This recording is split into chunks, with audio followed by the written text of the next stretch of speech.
Retour sur le plateau de Regard Croisé, la dernière partie, bien sûr, mais Soufré, est-ce qu'on puisse dire quelques mots sur ce sujet? Togo, les journaux, Liberté et l'Alternative, temporairement suspendu. J'étais avec vous, oui. Adam Adjrono. Oui, et je disais tantôt que les rôles de ces associations de presse là que nous avons, on en a plusieurs au pays. Avant même de venir. Non, répondez à ma question. Je vous dis. Répondez. En fait, ne faites pas la sourde oreille sur ce que je suis en train de dire.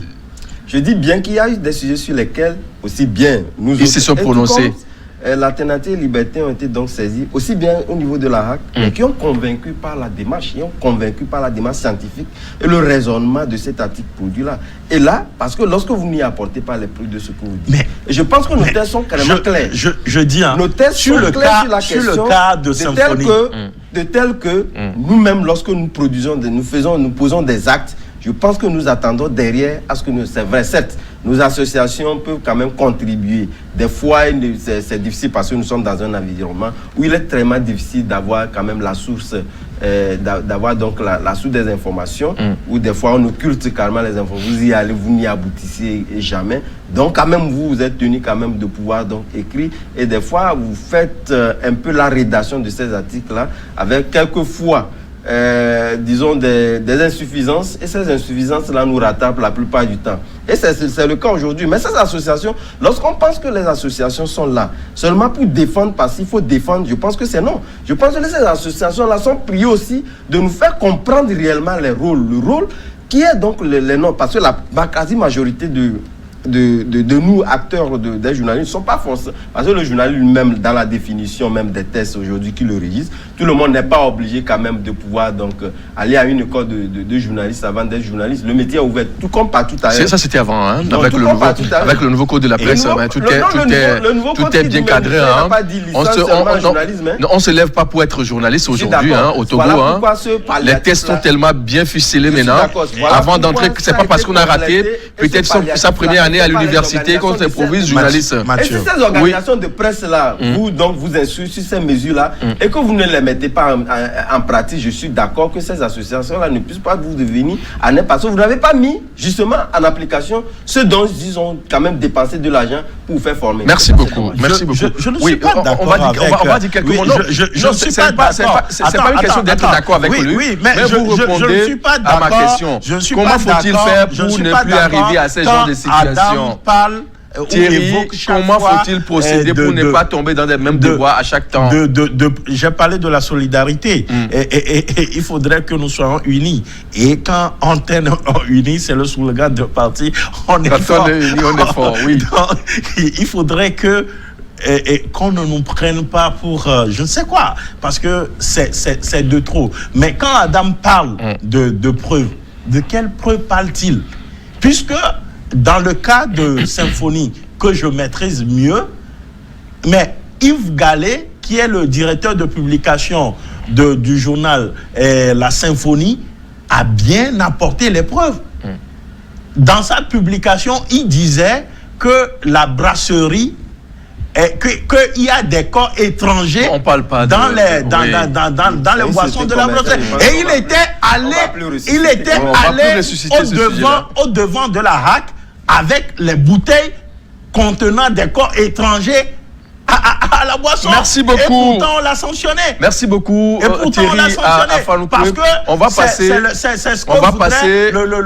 au dernier sujet de France. On va passer au dernier sujet de ce rendez-vous de ce jour.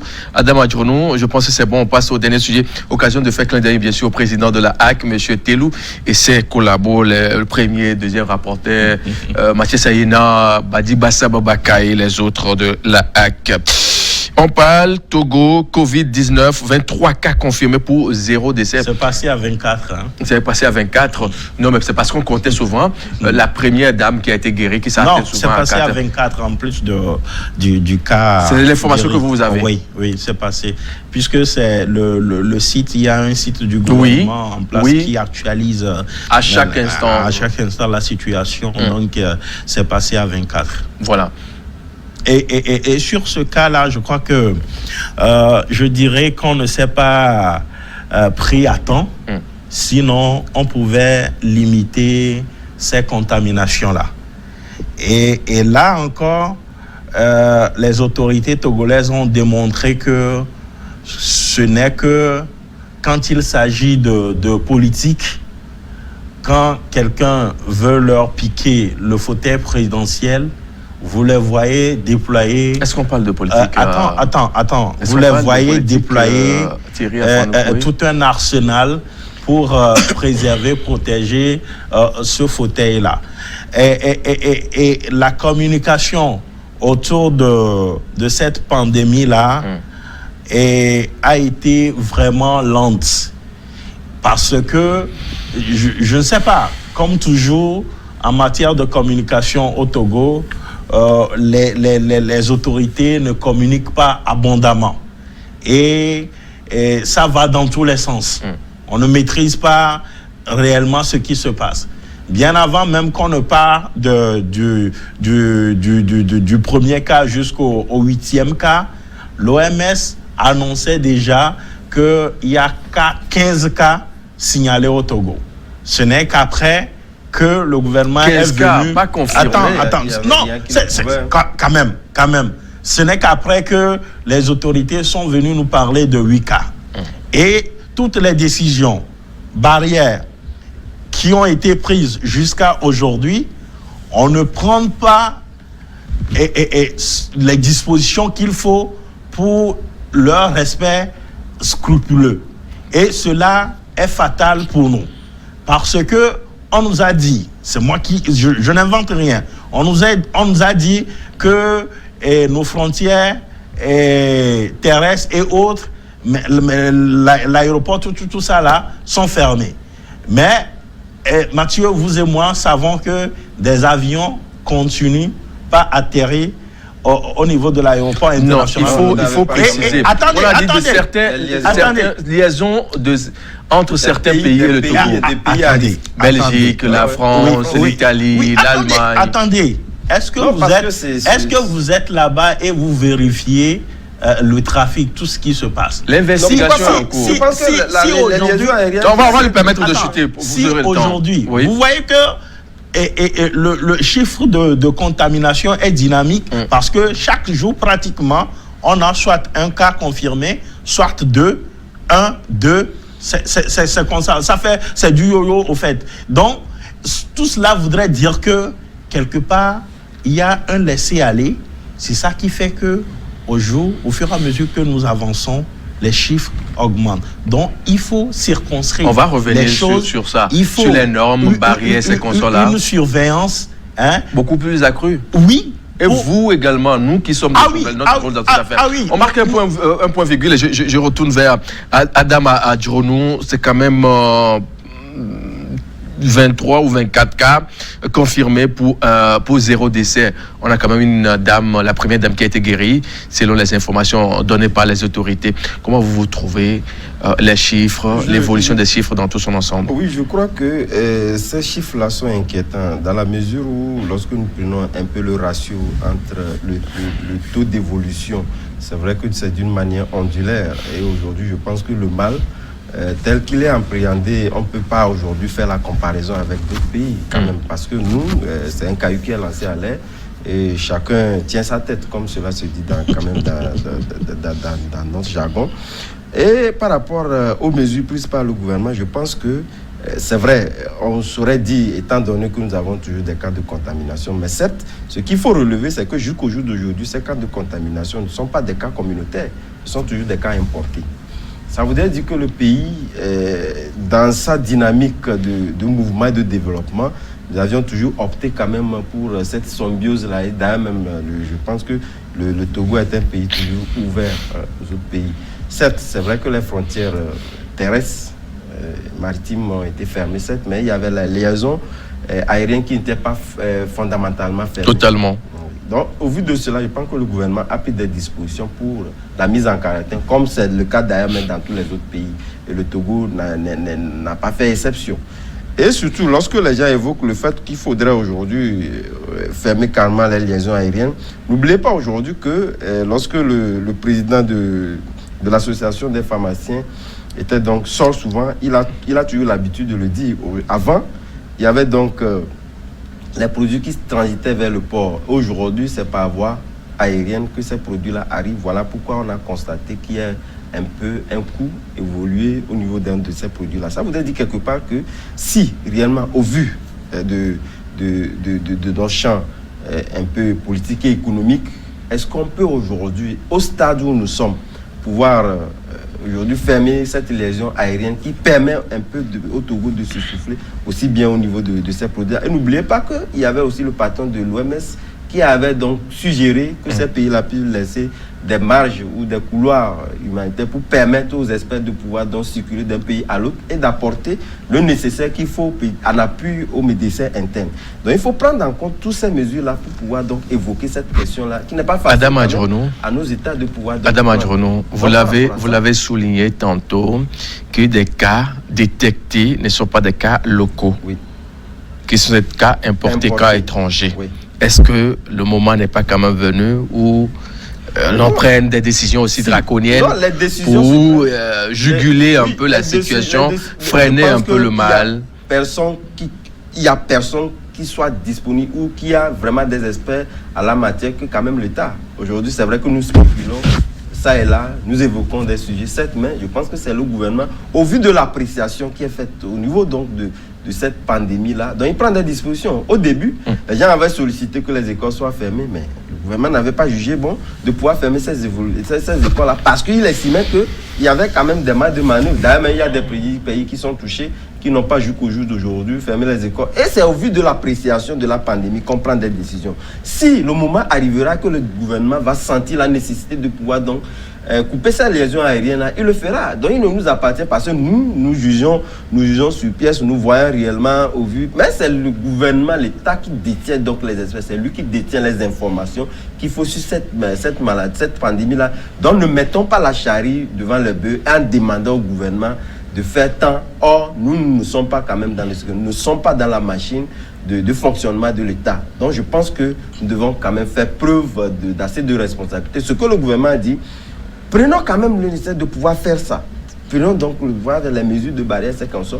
Respectons-les avant même de pouvoir donc aller donc à la grande mesure qui consistait donc à fermer toutes les frontières. Merci beaucoup. Thierry, Adam, non, mais vous n'avez pas à lui répondre. Vous répondez à mes questions. Oui, Thierry, on est d'accord. On est face à un mal. Hein. Oui. On vous dit de laver les mains. Avant d'entrer dans ce studio, vous l'avez fait. Tout à fait. On a utilisé les gels hydroalcooliques à la pause. Il y a quelques instants. On a désinfecté le studio. Il faut que toutes ces normes soient respectées à la lettre pour éviter le pire. C'est ce qu'on nous demande de faire. C'est la moindre des choses. Hein. Tout à fait. Et si vous n'avez rien à faire, restez chez vous. Et on le fait. Je crois qu'aujourd'hui, dans les rues, vous voyez tout le monde ou presque avec des masques, des cache-nez et tout. Et tout le monde est conscient. Les gens se lavent les mains et autres. Les pays qui n'ont pas fermé leurs écoles, qui aujourd'hui l'ont fait, et je crois qu'ils regrettent de n'avoir pas pris à temps cette décision. Je veux juste donner l'exemple de l'Angleterre. Aujourd'hui, les chiffres vont crescendo là-bas parce que l'Angleterre avait traîné dans la prise de cette décision-là. Ici, si on dit tout ce qu'on est en train de dire, c'est parce que nous sommes conscients du fait que notre système sanitaire n'est pas aussi ponctué ou efficace en tant que tel. Vous avez vu, bien avant qu'on ne réquisitionne le CHR, Lomé commune, c'était un espace aménagé au niveau du CHU campus où il n'y avait que 4 lits. Non, mais il faut qu'il y ait une précision. Il faut qu'il y ait une précision par rapport à ces sujets-là. Aujourd'hui, parce que ça fait tellement débat cette affaire-là. En Occident, ils ont des problèmes même de respirateurs. Donc tout ça là, c'est tout un problème. Nous ne voulons pas que la situation dégénère avant qu'on ne court dans tous les sens. Parce que nous savons que si jamais ce truc-là, ce virus-là se propage, et ça va toucher tout le monde. L'OMS est en alerte tout temps. Thierry. Tout le temps. Thierry. Et ce n'est que cette semaine, ce n'est que cette semaine, lundi ou mardi, qu'on nous parlait que c'est finalement, qu'on nous disait que c'est, qu'on a réquisitionné l'hôtel Le Bénin pour la mise en quarantaine de ceux qui. Mais quand on n'avait pas, bien avant cela, c'était une auto-confinement et les gens qu'on demandait de rester à la maison, de ne pas sortir, qu'ils sont en observation. Vous avez la preuve pendant 2 semaines. Ces gens-là circulaient librement. Thierry, vous avez la preuve de ces gens-là librement. C'est le moment de déclarer les uns les autres. Nous parlons de comment dirais-je, 24 cas confirmés. Et vous et moi, qui sommes ici, nous n'avons pas été soumis au test pour savoir si véritablement, peut-être si on passait tout le monde au test, peut-être que le cas serait plus que ça. Donc, nous devrons être vigilants. Il faudrait que chacun de nous puisse respecter. Mais Thierry, je pense qu'avant d'entrer ici, l'agent de sécurité a pris le soin de contrôler votre température. Oui, c'est ça. C'est ce que je dis. Oui. C'est ce que je dis. C'est pour cela que je dis il faut une évaluation de toutes ces mesures barrières-là qui ont été prises jusqu'à aujourd'hui pour voir là où il y a des failles, là où il faut corriger, parce que même les dispositions qui ont été prises pour qu'il n'y a pas de contamination communautaire, on constate que les gens contournent ces barrières-là et vont et viennent. On va revenir sur ça pour les dénoncer un à un, pour que l'on soit vraiment conscient de ce qui est en train de se passer à travers le monde entier. C'est pas seulement le Togo, hein. C'est pas seulement le Togo, c'est pratiquement tous les pays du monde entier. Il n'y a que en Angola pour le moment, j'ai dit en Angola, en Afrique pour le moment, le Rwanda, hein. Il y a pas mal de pays qui sont aujourd'hui écartés. Oui. Le Burundi plutôt. Le Burundi. Oui, je crois. Le Burundi. Ouais, chez Pierre Nkurunziza. Voilà. Mais vous savez, Mathieu, c'est vrai qu'aujourd'hui, tous les citoyens, étant donné que c'est une question de vie ou de mort, qu'on puisse quand même demander plus à l'État. Et il n'y a personne, moi je l'ai toujours dit, aujourd'hui je pense qu'il faut taire nos divergences, voire même nos convergences, parce qu'aujourd'hui il faudrait quand même une seule ligne quand même nous dirige, c'est la ligne conductive. J'ai suivi quelque chose hier qui m'a beaucoup marqué, cette rencontre du président sénégalais avec toute la classe politique de l'opposition. Voilà. Est-ce qu'on peut pas voir un truc du genre au Togo où on voit Jean-Pierre Fabre, Agbeo Mekodjo et Tchassonan, non, ce sont les, je pense Jerry Tama et les autres là, aller chez monsieur le président, voilà, ça c'est une cause nationale. Regardez dans la même direction et sauver la situation. Oui, c'est ce que j'ai dit. Je pense que ce n'est pas omis. C'est une question de culture politique. Ça peut aussi arriver. C'est vrai que est-ce que ces leaders-là sont demandeurs quand même de ces approches-là? Et aujourd'hui, lorsque nous prenons ces leaders-là, qu'est-ce qu'ils se font? Qu'est-ce qu'ils font réellement sur le terrain pour démontrer réellement qu'ils sont quand même plus le mal au sérieux, comme peu, ils sont leaders quand même, ils ont les gens derrière eux. Et on a vu le parti de Jerry Tama qui s'est sensibiliser les gens même dans la rue. Donc c'est ce que normalement nous devons encourager aujourd'hui. Nous devons laisser carrément ces petits querelles intestines de côté, et c'est ce qu'il faut réellement encourager. Moi je pense que ce que disait tantôt Thierry, c'est vrai que ce n'est pas à écarter. Il y a des cas comme ça, je pense que nous avions écouté ceux qui sont à l'avant-garde même de cette lutte-là ont évoqué des situations qui sont un peu écœurantes. Nous ne les écartons pas.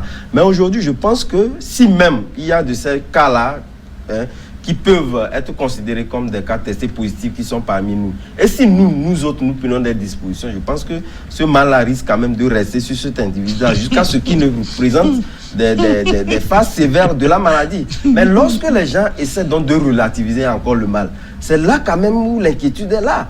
C'est là réellement le grand problème. Ce n'est pas réellement ces gens-là que nous avons dans la société. Si nous prenons des dispositions, nous lavons régulièrement les mains, le gel hydroalcoolique est là, nous prenons soin quand même de se marquer, de tousser dans le creux du coude, dans la manche, etc. Oui, je pense il faut respecter nous pourrions quand même, au moins à 70%, nous prémunir de ce mal-là. C'est réellement à cela que nous devons quand même lutter pour que les gens n'en arrivent pas là. Parce que ces gens-là, je pense que tôt ou tard, ils vont présenter des signes aggravants de cette pandémie-là. Et ils seront obligés quand même, s'ils ont fui quand même les hôpitaux, ils seront obligés quand même de se retrouver là parce que vous serez quand même à bout de souffle. Et l'unique alternative qui s'offre à vous, c'est quand même de se retrouver dans ces hôpitaux-là. Mais il nous appartient aujourd'hui de prendre des dispositions pour pouvoir éviter à ce qu'on ait donc des contaminations. Thierry Afanoukoé, prendre des dispositions, oui. Mais que faut-il concrètement dire à certaines personnes qui disent que ça, on en a vu que ça ne va rien faire. Est-ce qu'il faut commencer par, je ne sais pas, comme on l'a constaté dans une image en aide où la police est dans la rue et on frappe les gens, rentrez chez vous. On vous confine tous. Non, je crois qu'il faut accentuer... Est-ce qu'il faut en arriver là? Non, il faut accentuer la sensibilisation et continuer par dissuader, pas forcément passer à tabac les gens, mais continuer par dissuader ceux qui vont à l'encontre des mesures barrières. J'ai vu une chose hier, à la sortie du boulot, après l'émission, qui m'a beaucoup touché. C'est que j'ai vu une équipe de la police, une équipe de la police qui était allée humblement devant les boutiques d'à côté ici. Allez, mesdames, messieurs, fermez, il y a un mal qui circule, voilà. Et d'une façon courtoise. Oui, et en 5 voire 10 minutes au plus, on a tous vu que tout était fermé. Il faut continuer dans ce sens-là. Et je crois que nous, les journalistes, nous faisons déjà notre part. Que faites-vous réellement au sein de votre rédaction? Dans nos écrits au quotidien, pas plus que même aujourd'hui, je crois qu'au niveau de la rédaction de Gapola.net, nous avons produit 2 voire 3 articles sur le coronavirus, les cas recensés et le fait que au niveau du Togo on intègre dans le traitement la chloroquine, et le chef de l'État qui fait le point régulièrement avec le corps médical sur l'évolution de la pandémie dans notre pays. On en a parlé. Et puis ce cas-là, Adam en a parlé, mais il ne voulait pas tout toucher. On va pas créer trop de... non, c'est pas une question. C'est-à-dire qu'il ne faut pas faire rétention de l'information. Non, c'est pas question de rétention de l'information. Vous voyez, pour ce cas-là, l'information n'a pas été peut-être... Il y a ce qu'on appelle la communication positif, qui, le temps qu'on ne s'occupe de lui, a quitté le centre. Et après, on nous signale qu'il est au Bénin parce que c'est un Béninois. Et la chaîne de contamination, on ne nous dit rien. Alors qu'il devrait avoir un suivi de cela. Donc, le monsieur, par où il est passé, il est rentré en contact avec qui et qui avant de se retrouver au Bénin. On ne nous dit rien là-dessus. Voilà les surprises dont nous parlons. Voilà les manquements dont nous parlons. Je crois d'ailleurs que ceci doit nous amener et les autorités à faire en sorte que le CHR Lomé Commune, qui est réquisitionné pour le traitement des cas confirmés, que ce site-là soit véritablement sécurisé. Monsieur le ministre de la Sécurité, vous savez bien le faire. On n'a qu'à encore doubler les chiffres là-bas, les forces de sécurité. Et non seulement ce centre-là, également l'hôtel réquisitionné pour le confinement et pour la mise en quarantaine. Il faudrait aussi que cet hôtel-là soit véritablement sécurisé pour que les mises en quarantaine ne se retrouvent pas avec le reste de la population. Voilà les cris. Mais comment cela a été possible, Adam Adjounou? Nous voulons que tout soit, le pays soit... Nous, en ce qui nous concerne, au niveau de Vision d'Afrique, que ce soit sur notre site internet, chaque jour que Dieu fait, nous essayons de créer des articles pour quand même sensibiliser la population sur ce qui se fait. Vous allez constater que notre dernière livraison, depuis près de 3 semaines, il n'y a qu'un seul sujet, c'est coronavirus sur plusieurs aspects. Nous avions même indiqué qu'il fallait aujourd'hui... Mais les journalistes aussi sont pointés du doigt en ces temps qu'on en fait de trop, qu'il y a certaines informations qui ne sont pas, bien sûr, bien traitées. Et tout ça, là, ça rentre directement dans ce que nous venons d'aborder tout à l'heure avec la sanction quand même de nos confrères. Parce que ça, lorsque vous constatez qu'une information qui est dit, quelle est l'utilité publique de cette information? Il faudrait quand même que le journaliste fasse quand même disons, cette analyse-là, quelle est l'opportunité, quelle est l'importance de cette Mais je pense aussi que, mes chers, c'est problème. juste une proposition hein, pour cette cellule-là qui s'occupe de la riposte de la maladie à coronavirus au Togo, qu'on ait une cellule de communication des crises. On ne va pas quand même voir des gens qui sortent comme ça pour aller communiquer, avancer des chiffres par-ci. Vous avez constaté même la fois dernière où les gens écrivent même des articles oui. que voilà, il y avait un décès. Oui, il n'y en avait rien. Donc, il faut qu'on ait un comité. Il faut qu'on ait un comité. Il y a plein de journalistes togolais qui sont bien calés hein, dans cette... Ce sont les 40 du métier. Oui. Il ne faut quand même pas qu'on perde de vue de... Mais il y a des doyens qui sont là. Il y a le doyen Kouessa Yovodevi qui est là. On peut le solliciter. Monsieur, restez devant et coordonnez avec vos jeunes frères pour qu'on ait l'information fiable en temps réel, pour qu'on ne cesse pas de voir de n'importe quoi sur les réseaux sociaux. Ça crée plus de psychose et ça crée des psychoses. Vous savez, il y a ce qui circule là sur les... Je ne me vois pas à partir du moment où je n'ai pas quand même la preuve de l'information de le public. Ce qui circule, Mathieu, ce qui circule sur les réseaux sociaux n'engage pas les journalistes. C'est les réseaux sociaux. Non, mais vous par exemple, votre journal, votre organe, par exemple, jusqu'à preuve du contraire, je ne vois pas de publication. Et peut-être cette bourde de l'autre fois, ben je crois que ça a été rectifié rapidement. Et puis cela se justifie en fait que il y avait un décès. Non, attendez, les gens ne comprennent pas, c'est pas parce qu'il y a coronavirus que les autres maladies n'existent la plus, personne décédée présentait des signes semblables, similaires, hein, au coronavirus. Voilà, donc c'est pour cela que... Par après, il y a les résultats qui sont sortis. Hein, qui sont sortis. Vous savez, Thierry, ne faisons pas l'amalgame. De toutes les façons, je ne vois pas. Monsieur, je ne suis pas spécialiste.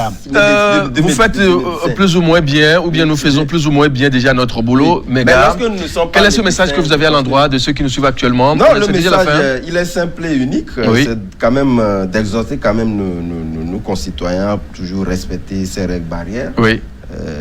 Surtout les règles.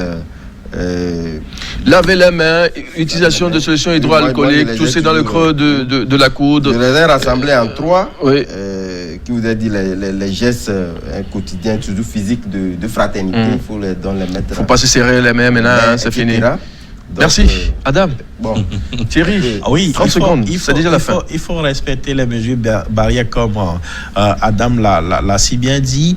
Et moi, j'invite par la même occasion l'autorité ou les autorités togolaises à réévaluer les mesures barrières, surtout celles prises il y a bientôt une semaine, c'est-à-dire demain vendredi, qu'on puisse les évaluer pour voir leur efficacité. Merci beaucoup. Là où il y a des messieurs, merci, mesdames, merci pour votre fidélité légendaire à New World Info 1. Bon retour chez vous et respectez toujours les gestes de la barrière de la maladie à coronavirus. Que la protection divine soit.